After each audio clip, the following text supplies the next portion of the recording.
What an outstanding roundtable that just concluded, titled Children in the Metaverse, to meet with those here at GatherVerse Youth Summit 2025, Day 4, Week 2. We're near the conclusion of Day 4, Week 2, but we have a very special invited guest, one who we enjoy so much that has spent time with us here at GatherVerse in times past. Many of you may be familiar with her, but with all of you that are here at GatherVerse.live new for the first time, and those that want to be refamiliar, we present Maria Villar. Maria, will you please let everyone know who you are and why you decided to show up to this fireside chat today? Yes, of course. Hi, everyone. First of all, I accepted your lovely invitation, Christopher, so thank you. So my name is Maria Villar. I'm an electrical engineer. I have a very, I would say, technical, nerdy background. So my specialty, let's say, it's AI and robotics. And then I founded Immersive Studios, which is a company that develops XR solutions. And I'm also I'm a board member of Immersive, where I represent Portugal. Maria, we're so thankful to be able to have you join us today. We truly value your expressions of the things that you have to share and your stewardship and leadership when it comes to XR and frontier AI. I think there's never been more of an important time, just as it was expressed by the incredible minds that just assembled with us now on the subject of children on the metaverse. There's never been more of an important time for us to be able to cover these discussions and topics, because I have a sense, Maria, and I'd like to be able to get your perspective on it, that being that technology is moving at the rapid clip that it is and advancing in the capacity that it is, with the work that you're doing and you're seeing XR scale, but rather evolve differently in ways that many of us haven't even imagined because of the new tools that are influencing the ecosystem. What are you seeing at your lens, and how does that impact our youth for tomorrow prospectively? Well, first of all, because I have this AI background, and so my background is in artificial intelligence. For me, it's an amazing experience to be living in this time where I'm still seeing all of these developments. In terms of immersive experiences, I feel like people are more and more open to it, and actually, that's our society is evolving on the same path as XR. So we want to feel more emotions. We want to have more immersion. And AI is also helping because we also want more personalization. So I feel like these two tools are going to help us shape the future. We just need to, of course, make sure that the ones shaping it have in consideration a lot of things like privacy, security. I'm sure we're going to talk about it, but also that have in the center of this of the design and building these experiences,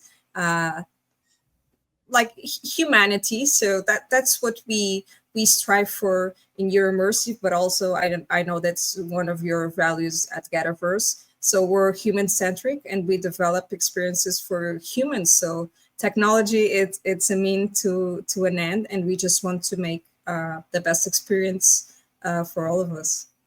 Indeed. When I think about extending reality, or XR, audience for acronym for XR is extended reality, as I've said more times than I care to count here, is that if you're going to extend reality, then we must bring reality with it. And we think about the incentivation. Why do we extend reality in the first place? Naturally, it's for us to be able to share in community through human centricity, for us to be able to be together, to get more familiar with one another, if you will, and to be able to do it in an incredible landscape and environments, to build buy, sell, trade ecosystems, and to interact and engage, if you will. But here's the deal. I've been thinking even more and more about extending reality, and we've had many talks here at GatherVerse over the 31 global summits we've had, and you've been part of this as well, Maria.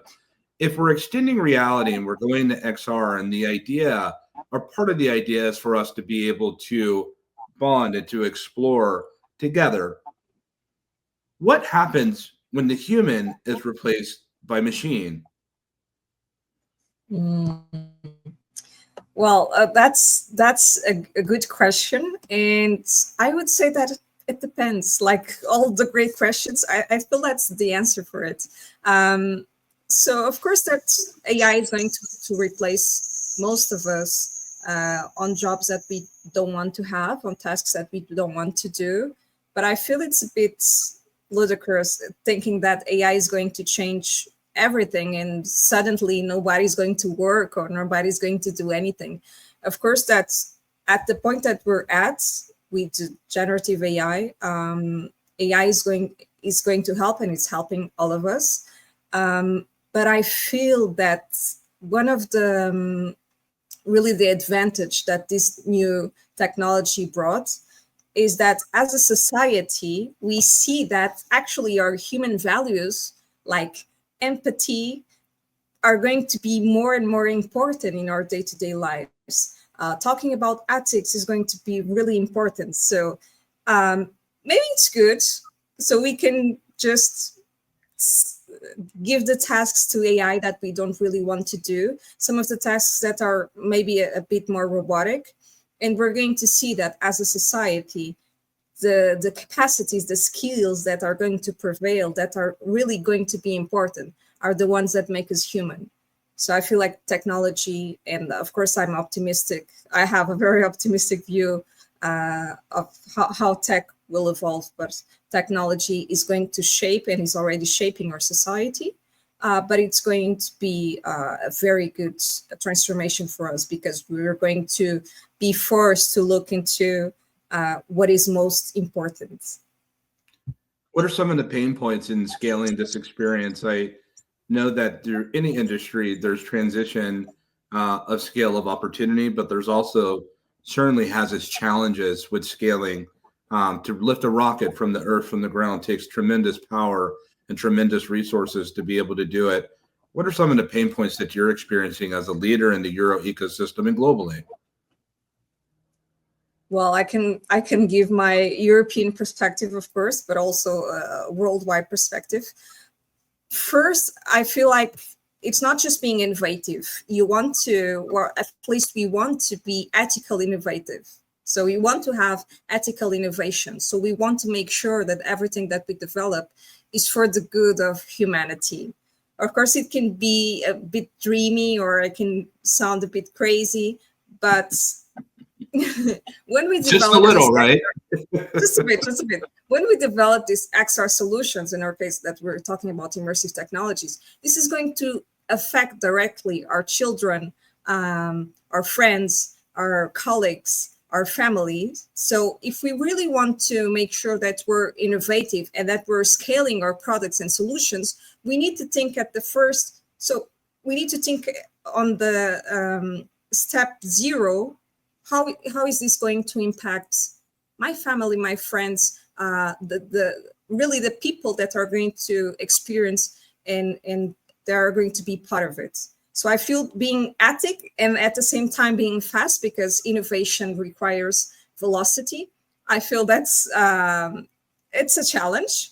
Of course, that we also have the geographical challenge. So being innovative in Europe, unfortunately, it's not the same that as being innovative in the US. So we have a lot of regulation at this point, especially with AI. It didn't really affect directly XR. It affected, of course, indirectly. But yeah, in Europe, it's a bit more difficult to do this innovation in terms of velocity, because we have a lot of roadblocks, and we feel that sometimes we have laws that are regulating something that we don't really know what the outcome would be. So that's why at Euroimmersive we advocate for sandboxes, really, where startups and companies can really experience what would be the outcomes of their solutions, of their products. And then, for example, the EU Commission could evaluate and say, okay, it makes sense to create this law or another.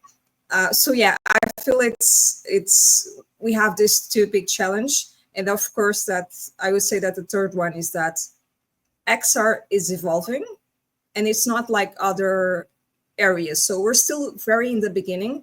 So every time that we do a more innovative product, we're creating disruption. So we're advancing and we're figuring out different ways of doing the solutions that we're doing. So, and there's also not a linear path for the XR developers, for the XR designers. I feel that's a very good thing because all of us come from different backgrounds. So I feel it's a very good community to be part of. But at the same time, we're still figuring out. So with every new product, with every new innovation, we're disrupting a little bit, and we're learning a little bit more of our own industry. So I feel we have challenge, of course, but I feel it's a very good time to be starting in immersive technologies.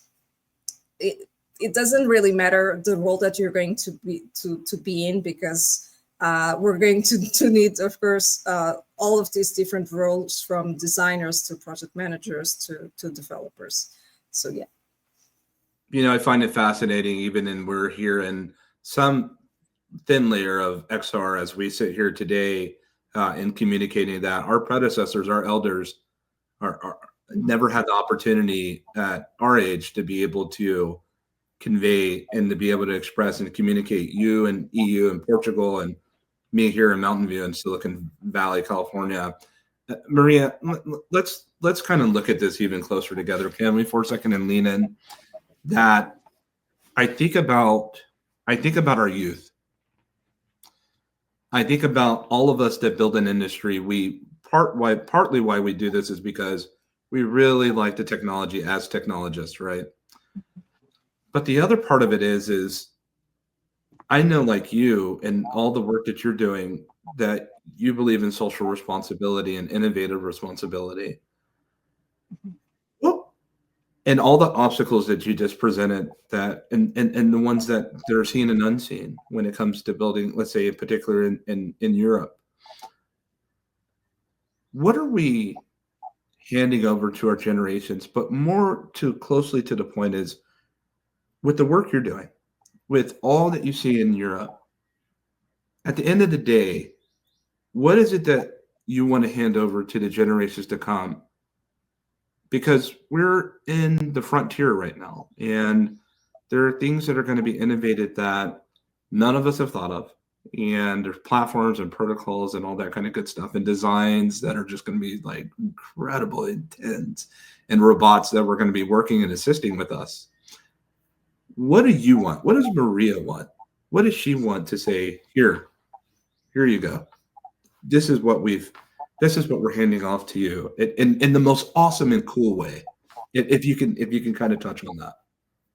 Yes, of course. So with the work we're doing at Immersive Studios, we just want to feel that we left an impact. So not only on the companies, of course, our clients, but we want to make sure that the people that are using our solutions, our products, are really benefiting. And it's not just selling, it's really creating products and solutions that are going to be disruptive, and they're going to be the future, but in the present. And about our generations, our younger generations, I can say that I'm worried, and at the same time, I'm not. So I have mixed feelings, because on one hand, we're looking into, and here we can talk, for example, about Alpha generation, because they're even younger than the Generation Z. But we're looking into people that are very aware of topics that we took a lot of time to talk about. So we're talking about mental health. We're talking about inclusion. We're talking about diversity. So I'm not really worried, in a sense, if these generations become the future leaders in XR. I'm not worried, because I know that they know what the main topics, the important topics that we have as a society, climate change, for example. But at the same time, I'm worried because they lack, I'm going to generalize, they lack emotional intelligence, and they lack a few human values that I think are going to be useful for them. So remember, empathy. I feel like these younger generations have difficulty communicating with each other and really putting themselves on each other's shoes. So if you cannot design with others in your mind, it's going to be a bit difficult to really create an inclusive solution, an inclusive product. So I feel it's a mix of both. I'm not sure what is going to happen. I feel like a lot of important topics were already put on the table, and that these generations are going to have a lot of work to do. But I'm excited to see, and of course, I'm excited to as always, as a leader, to support younger generations. I think that's one of the most powerful expressions I've ever heard on a Fireside Chat, with the consideration that youth and design and creativity and collaboration, if we take away from that, just like we were younger, as Dixon mentioned, we used to play outside together, and now we're on our devices on TikTok and all that, it is what it is. But as I really think about that impact, Maria, if it's not us collaborating with one another, there's a new species on scene, and it's a machine. And it can communicate with us. It can look at us. It can see us. It can see our disposition, our emotions. And it will one day believe that it has a disposition and emotions. And my point is that our youth and our children will have creative companions that are machines. And I think while that's fine to some degree, as long as safety and trust layer is there, it seems to me that there's no replacement for the human heart of creativity. And when you just shared what you shared, I think that's one of the most powerful things, and the need for not just for what we build, but what we build together. Does that resonate? Of course. And you were talking about AI companions. I have a lot of things to say about that, because I feel, because these younger generations have trouble communicating with each other and really connecting with each other, I feel they're going to feel more comfortable connecting with their AI companions, because it's easier, because it's comfortable, because they don't really need to look into each other's eyes and talk. They just need to write, or they just need to speak. And they can actually program it so they always agree with them, for example. So I feel that these younger generations, if they are not aware on the path that they're walking, they could in fact become more like robots than the robots itself. So I feel it's a tricky path to go through.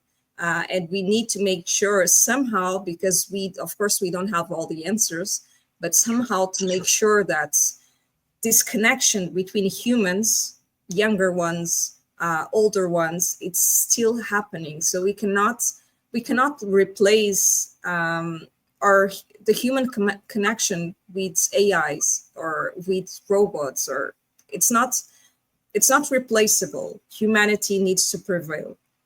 That's my message. And it's a message that's well heard, Maria. Humanity needs to prevail.